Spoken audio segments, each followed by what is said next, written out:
ng mga nagbabagang balita. Pananalisis sa cellphone sa Naga City People's Mall sa pool sa CCTV. Pyroclastic flow nagbabadya sa Bulkang Mayon. Alert level 3 itinaas. Konsepto ng Filipino time o pagiging late, isa sa mga dapat mabago sa paggunita ng National Time Consciousness Week. Pickleball facility sa Kamsur, go-to destination ng mga nagsisimula pa lang maglaro ng naturang sports.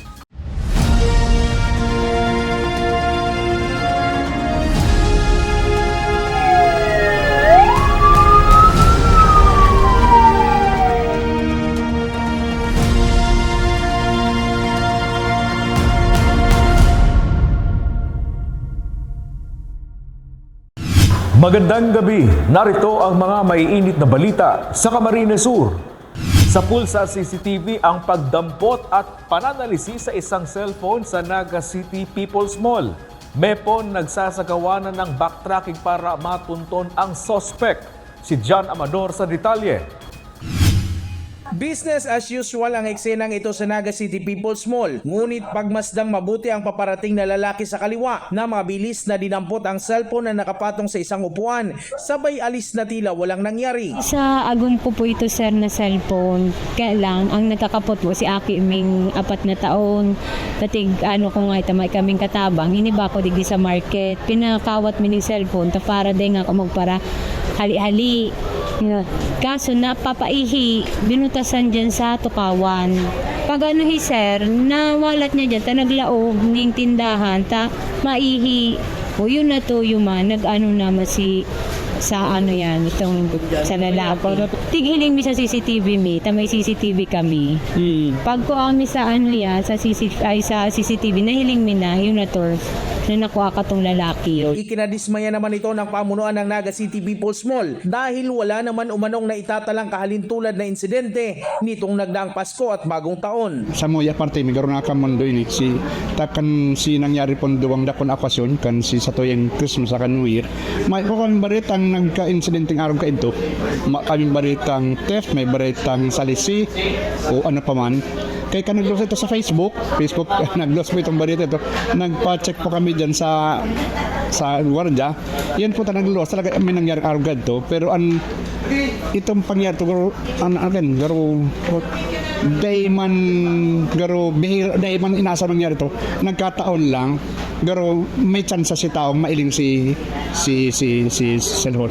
Dagdag pa ng Naga City People's Mall, may mga security namang nag-iikot sa pamilihan at mas mainam umanong maipaabot agad ang katulad na insidente sa mga otoridad. Ang pangapunan nilang garal sa Muya ay sa Laucan Naga City People's Mall na maging alerto manggata sa mga arka na bagay dahil kita mangtaong tsansa duman sa mga taong makailing ng oportunidad na magibo kayan. Anaro po rin mas maray na mai-report tolos. Takon Facebook lang po dahil man po maresolveran yan. Although nakatabang po yan sa pagsusog. Ito po talaga, para habon talaga ato yung cellphone. Tigpahilig sa muya sa record dyan sa Yasiano, may nakuanan man. Ngunyan po, nag-file naman kami doon sa inda. Alat-alato lang po, tiga man daan yung dating. Kumbaga, pag may sa inda, nakasabi na sa inda, doon man nagampagdaan nila. Patuloy ang pagtugis ng PNP sa suspect para masampahan ng kaukulang kaso at para wala nang mabiktima pa. John Amador, CSN. Maswerteng walang nasugatan sa driver maging mga pasahero ng isang pampasaherong bus matapos sumalpok sa isang tindahan sa Libmanan, Camarines Sur. Nangyari ang insidente pasado alas 8 ng umaga nitong January 6 sa bahagi ng National Highway, Barangay Bagakay, Libmanan, Camarines Sur. Ayon sa impormasyon, may iniwasan umanong trimobile ang bus na patungo sana sa Naga City. Nawala ng kontrol sa manibel ang driver ng bus, sanhi ng pagsalpok nito sa naturang tindahan. Wala ring nasaktan sa may-ari ng tindahang sinalpok ng pampasaherong bus. Inilabas na ng pulisya ang composite sketch ng suspect sa babaeng natagpuang patay at nakasilid sa plastic storage box sa Basud, Camarines Norte nitong January 2. Sa investigasyon ng Basud Police, nasa 30 hanggang 40 anyos ang suspect na may taas na 5'4 hanggang 5'6". May katamtamang pangatawan din umano ang itinuturong suspect. Ngayong may composite sketch na ng suspect, muling nanawagan ang pulisya na agad ipaalam sa kanila kung may makita silang individual na tumutugma sa naturang sketch o kung may impormasyong makakatulong sa agarang paglutas ng kaso. Hanggang ngayon, nagpapatuloy ang malalimang investigasyon ng mga otoridad sa insidente.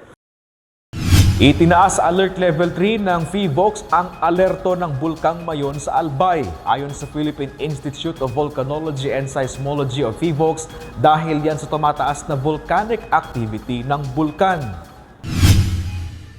Naobserbahan na din ang pag-collapse ng bahagi ng summit ng bulkan at tumataas na bilang ng rockfall events. May banta rin ng pyroclastic flows sa paanan ng bulkan at mataas na tsansa ng lava flows. Kaugnay nito, inabisuhan ng ahensya ang mga LGU na nasa palibot ng Bulkang Mayon na ilikas na ang mga residenteng nasa loob ng 6-kilometer Permanent Danger Zone o PDZ.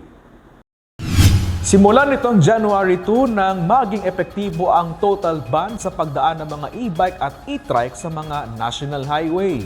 Land Transportation Office, binabantayan ang mga pangunahing kalsada na karaniwang dinaraanan ng mga e-bike. May ulat si John Amador.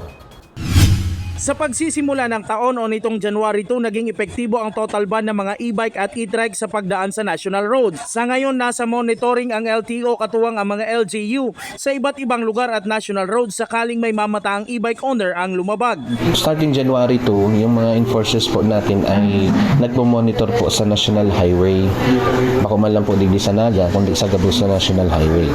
Ang directive po is strict implementation ng pag-ban ng e-bike duman sa national highway. Na katuwang din po ang LGU na mag-determine kung saan pwede si e-bike, saan hindi pwede si e-bike. So sa Naga City, very clear po si Napagurulayan. May ruta na po ang Pigluwas na kung saan pwede ang e-bike, saan din hindi pwede ang e-bike. So may po kitang nanotaran na specific na nag-aragi po talaga nung time na to duman. Sa Naga City, malinaw umano na nakapagtala na ng mga authorized lane para sa mga e-bike habang pinag-uusapan pa ng LGU at LTO kung ikukonsidera na masama sa papayagan ang ilang national roads tulad ng bahagi ng De Rosario papuntang Almeda Road. Kung tatanungin naman ang LTO kung bakit hindi malisensyahan at marehistro ang ilang e-bike, hinihintay pa ng ahensya ang pinal na guidelines nito. Isa sa ikinukonsidera ang klasifikasyon at bigat ng e-bike na kailangan pa makipag-ugnayan ng ahensya sa mga manufacturer. Eventually po, maabot kita sa point na malisensya na po kita kang mga e-bike driver.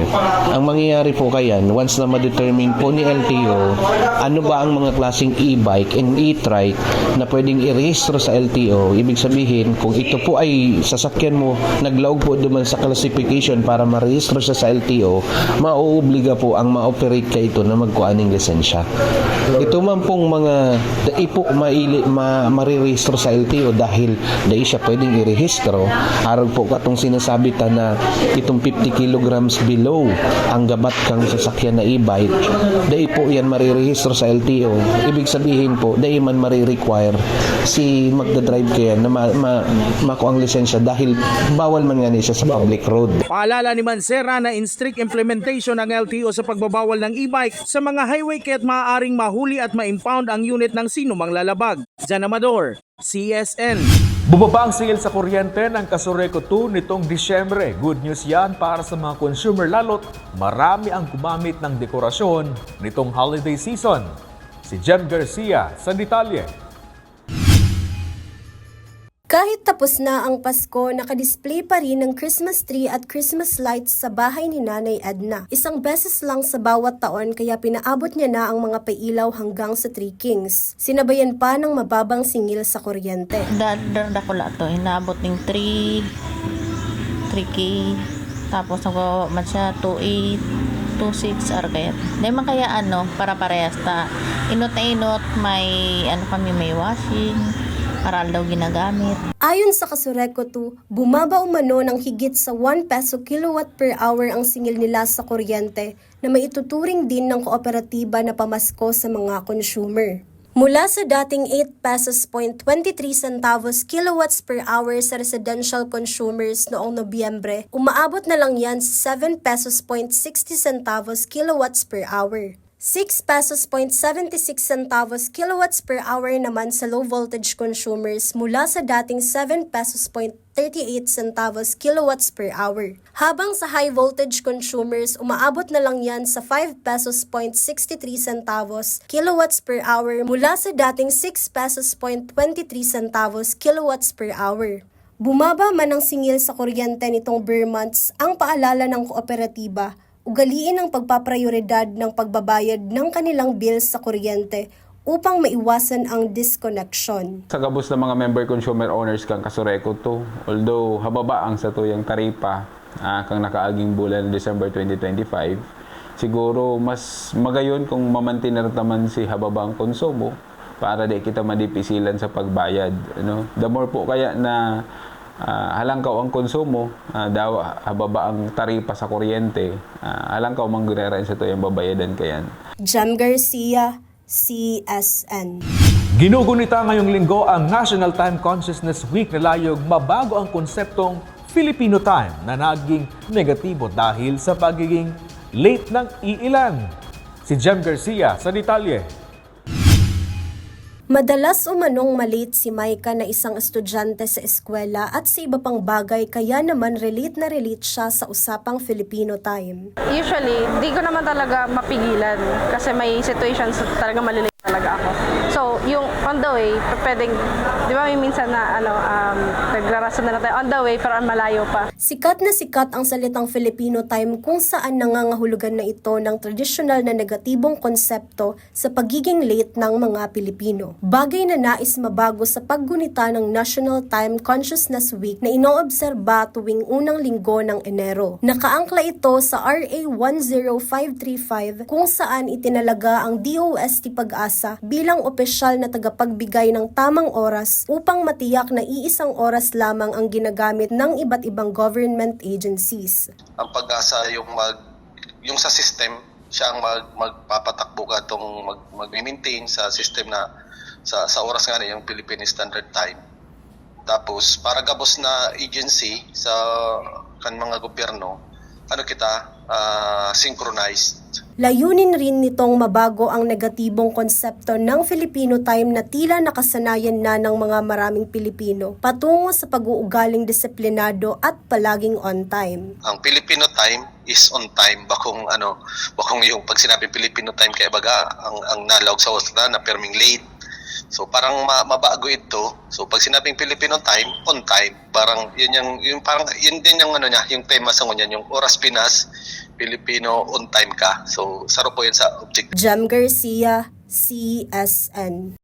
Bagong taon, bago o recycled na New Year's resolution. Karaniwan yan sa ating mga Pinoy na minsan pa'y hindi naman napapanindigan. Alamin natin ang ilan sa New Year's resolution ng ating mga kababayan sa ulat na ito. New Year, New Me. Yan ang peg ng marami sa atin sa bawat pagsisimula ng bagong taon. Nariyan pa ang kanya-kanyang New Year's resolution na ang ilan ay hindi naman napapanindigan. Pero sa pagpasok ng taong 2026, optimistic ang ilan nating kababayan tulad ni Marshall na simple lang ang New Year's resolution ang makatapos sa kanyang pag-aaral. Kasi para po matulungan ko rin yung pamilya ko sa masuklihan ko yung mga ginawa nila para sa akin. Si Errol naman, willing na umunong iwanan ang pag-inom ng alak para sa kanyang road to healthy living. Yung man lang po yan si New Year's resolution ka last year, pero sa linggo tayo ko natupad, pero ngayon baka Ayon sa pag-aaral, ang mga Babylonian ang nagsimula ng sinaunang New Year's resolution na hanggang ngayon ginagawa pa rin ng marami sa atin. Bagay na minsan nangyayari at hindi natutupad. Ano man ang New Year's resolution, nasa isang taon na ito kung ito'y kanyang tutuparin o sa susunod na taon na lang ulit. Nick De La Cruz, CSN. Soft opening pa lang pero non-stop na ang mga naglalaro sa Camsur Pickleball Club. Go-to spot din yan ang mga nagsisimula pa lang ng naturang sport. Narito ang ulat.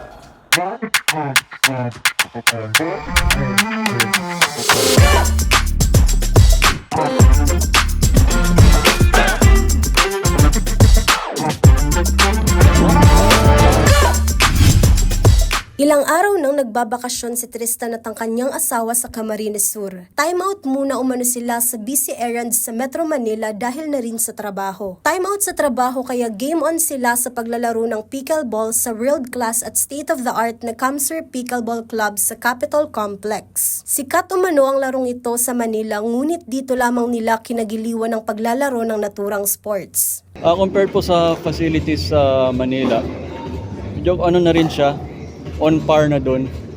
So, very good experience po dito. Worth coming here. Marami na umanong pickleball club sa Manila dahil isa ito sa sumisikat na laro ngayon. Maganda rin umanong mayroon ng pasilidad para sa nasabing laro rito sa probinsya. It's a good sign na the Camsur is catching up with the trends that's popular in Manila. And it's a good sign din of progress. Not only in the economy but also sa sports side ng province natin. Isa ang pickleball club sa isinusulong na sports tourism activity ng provincial government ng Camarines Sur sa pamumuno ni Governor Elray Villafuerte, lalo't mabilis na nakikilala ang naturang sports. Magsisilbi rin ang pasilidad bilang sentro ng mga homegrown at soon-to-be international pickleball athletes. Jem Garcia, CSN. At yan ang mga may init na balita ngayong araw sa Camarines Sur. Kami ang Camsur News. Ako po si Chris Novello. Diyos mabalos sa pagtitiwala.